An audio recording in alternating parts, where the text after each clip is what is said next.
Every individual standing here listening to this message is a spark of truth of the Creator. You're unique, indivisible, irreplaceable.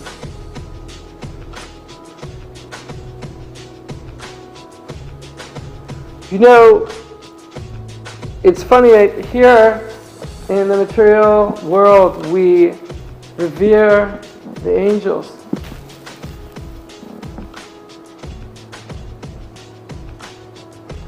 But we don't have the reverence of similar grandeur for the angels that stand before us.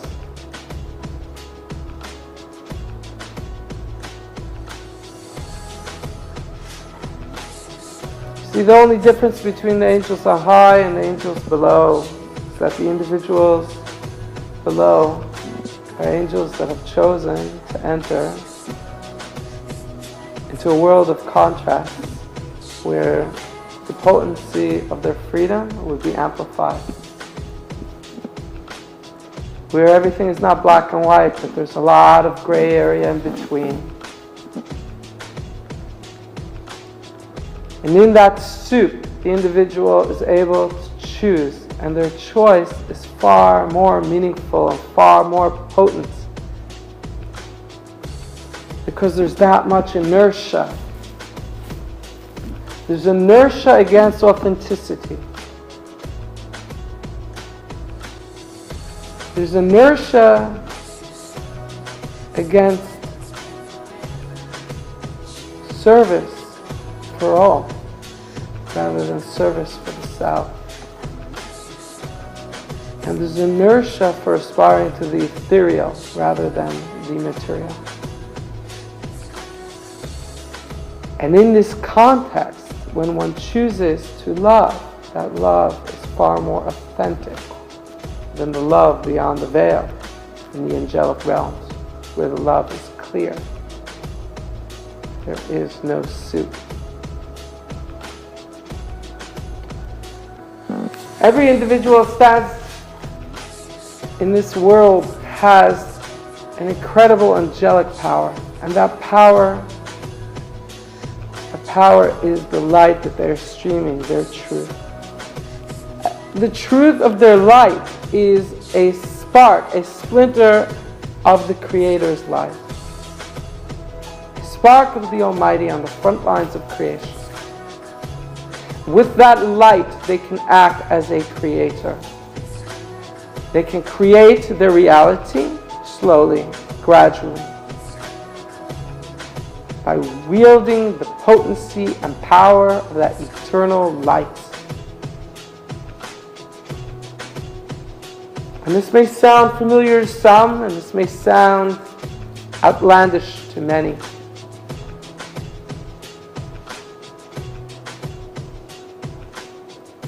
And I ask that in this space you take possession of your light,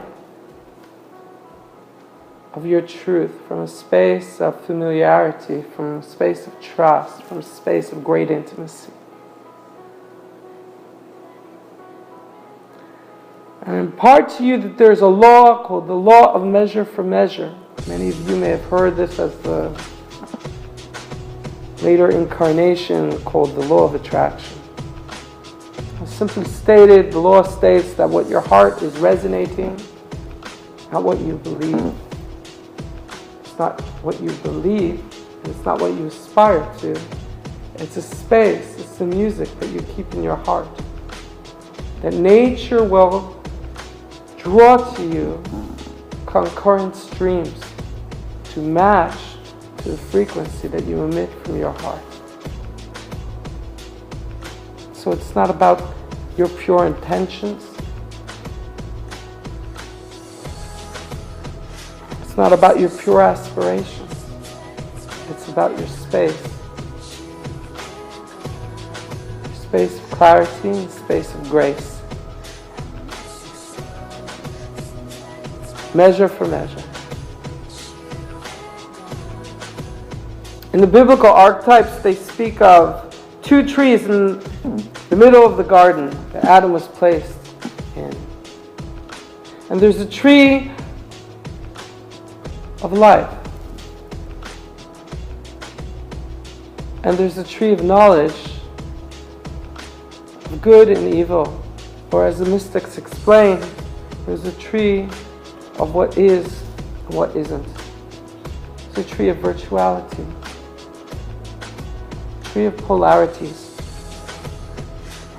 And when man's consciousness decided to take from the tree of virtual polarities, because essentially beyond the screens, it is all one.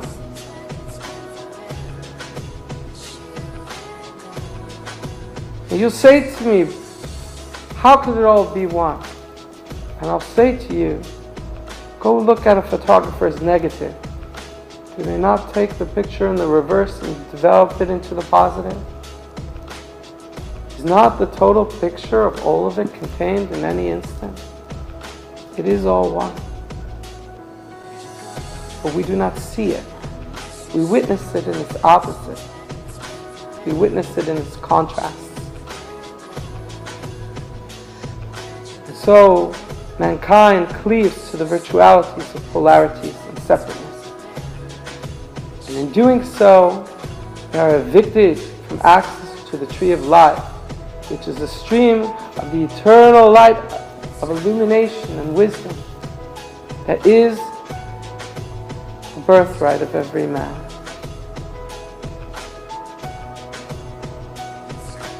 Part of that tree of knowledge is that it's also a benevolent construct. It's a construct that pulls individuals closer and closer and closer to their truth by getting knocked around between two polarities, from one extreme to the other, gradually spiraling up closer and closer to proximity of their true self. The tree of life represents aligning with the stream, the river of eternity, through intimacy, where one can take the short path, the straight path, without winding from extreme to extreme, but drawing close and near through unbridled love and passion, with the unknowing all. A state of ecstatic reunion with all that comes into one's space, where all the polarities meld into a tapestry of illumination, and there is nothing to fear.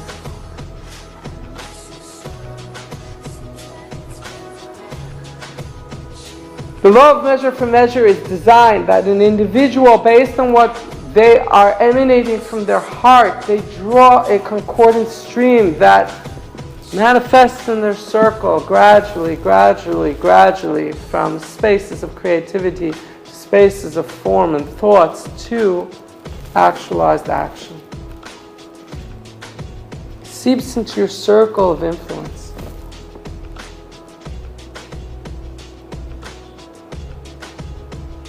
And so, if you attract the void, you will learn the truth that is missing, that has caused that void, and it will bring you in closer proximity to your birthright.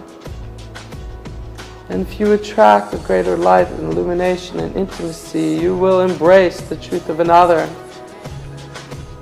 because you will see the Creator's light in that truth as it reflects your own. All of these benevolent constructs help an individual gradually climb Jacob's ladder closer and closer and closer, proximity to the golden seat on top called unconditional love, to stream in that space where there is no justice.